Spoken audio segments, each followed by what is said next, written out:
Théoriquement, on pourrait, en cas de sortie coordonnée de l'euro, ce serait relativement indolent pour l'économie française. Mais ça n'aura pas lieu. Parce que les Américains ont trop besoin de l'euro pour le faire, et les Allemands ont trop besoin de l'euro. Donc ça se passera mal. Mais ça, c'est pas grave. Parce que c'est soit... Voilà, c'est très simple, vous êtes sur un bateau. Vous avez le choix, ou dans un avion, vous avez le choix entre des turbulences et un crash. Vous prenez quoi? Vous prenez les turbulences, je comprends. Vous avez le choix entre ça tangue un peu, vous avez le mal de mer, et un naufrage.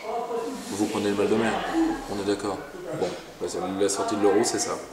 On va un peu tanguer, il va falloir redéfinir en 3 parties, c'est-à-dire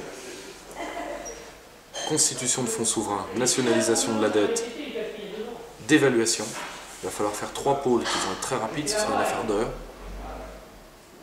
Mais pour 90% des Français, croyez-moi, ça sera $1. À l'échelle internationale, ça va être boum. Oui. Là, on va changer de paradigme parce qu'on sera en totale hétérodoxie. Là, ça va être drôle pour le coup. Là, il va y avoir de la vie. Parce que, ou alors, on reste dans l'Union Européenne et là, c'est la mort. Ça, c'est sûr. Pour tout le monde. Même pour l'Allemagne, quoi qu'elle en pense. Ce sera la mort pour tout le monde. Alors, entre la mort certaine et l'aventure, une aventure qui, de toute façon, parce qu'il y aura dévaluation, ne peut pas mal se finir. On va tanguer. La France a été envahie une dizaine de fois, démembrée au moins 3 fois. On a déjà tangué de manière beaucoup plus lourde dans notre histoire, ça va. Le principal argument des gens qui pensent que la sortie de l'euro serait une catastrophe tourne autour de la dette. Ouais, là. Il lui arriverait quoi, la dette, pour ces gens-là? La dette, elle est en contrat de droit français, pour la majorité. Donc, pour ces... Or, ils n'ont pas le droit d'exiger, ça c'est le droit international qui le dit, un créancier ne peut pas exiger le type de monnaie dans lequel il entend être payé. Donc, ils seront payés en francs, et soit ils seront payés avec du retard, soit ils seront payés, je parle des créanciers internationaux, hein. Les créanciers français, on va les gérer à la japonaise, il n'y a pas de problème. Les créanciers internationaux, c'est soit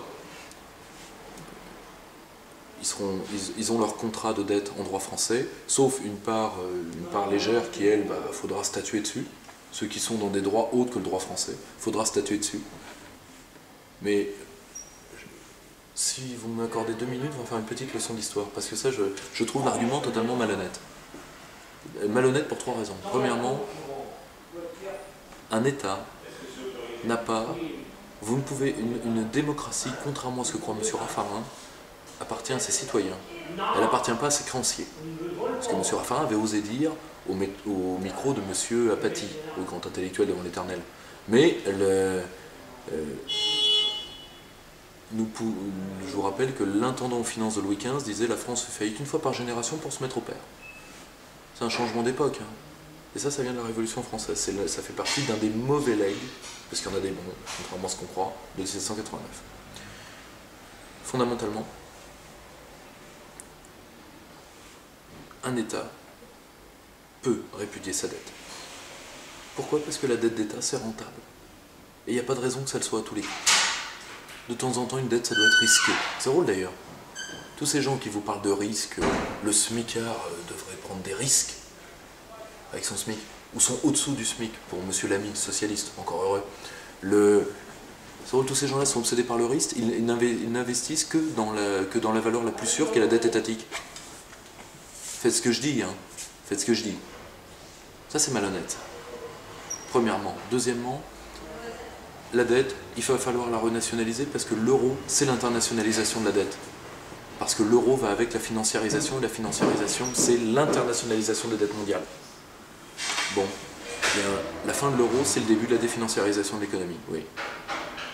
Parce que, je suis navré de le dire, on évalue un projet de société en termes collectifs, pas en termes individuels. Or, le projet de financiarisation du monde, je suis désolé, pour la majorité des gens, ça a été rentable? Vous êtes sûr de ça? Bon.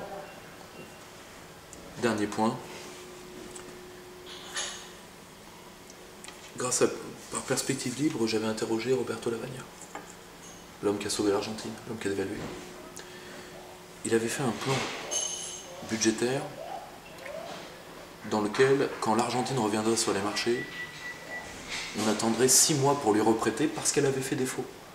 Lui, il a cru à la vengeance des marchés parce que M. Lamy, parce que des amis de M. Lamy, parce que toute cette oligarchie lui l'avait même menacé personnellement. Et il a dit, bon, pendant 6 mois, ils ne vont pas nous prêter. Vous savez en combien de temps ils ont prêté à l'Argentine après son retour sur les marchés? 3 jours. Ils veulent faire de l'argent, il faut comprendre ça. Ce sont des affairistes. Et un affairiste ne peut pas se permettre la rancune. C'est tout. Ils sont forts en gueule. Mais s'ils menacent des puissances souveraines, oui, avec l'arme médique. Parce qu'à un moment, si on veut revenir à l'archaïque de la fonction politique, qui est la signification de la mort, on peut y jouer aussi à ça. Alors, nous sommes des gens polis, ils ont intérêt à le rester aussi, et ils le resteront, croyez-moi. Tous les pays qui ont fait défaut, la grande vengeance des marchés, trouvez-moi un point où elle a eu lieu. Et l'Argentine en ce moment n'est pas un point comme ça, parce que les fonds vautours qui emmerdent l'Argentine pour 15 milliards à peu près, à peine. Derrière eux, il y a l'État américain. S'il n'y avait pas l'État américain, ce serait coucouche-panier. Voilà. Voilà ce que c'est la puissance de ces gens-là. Tigres de papier, avant tout.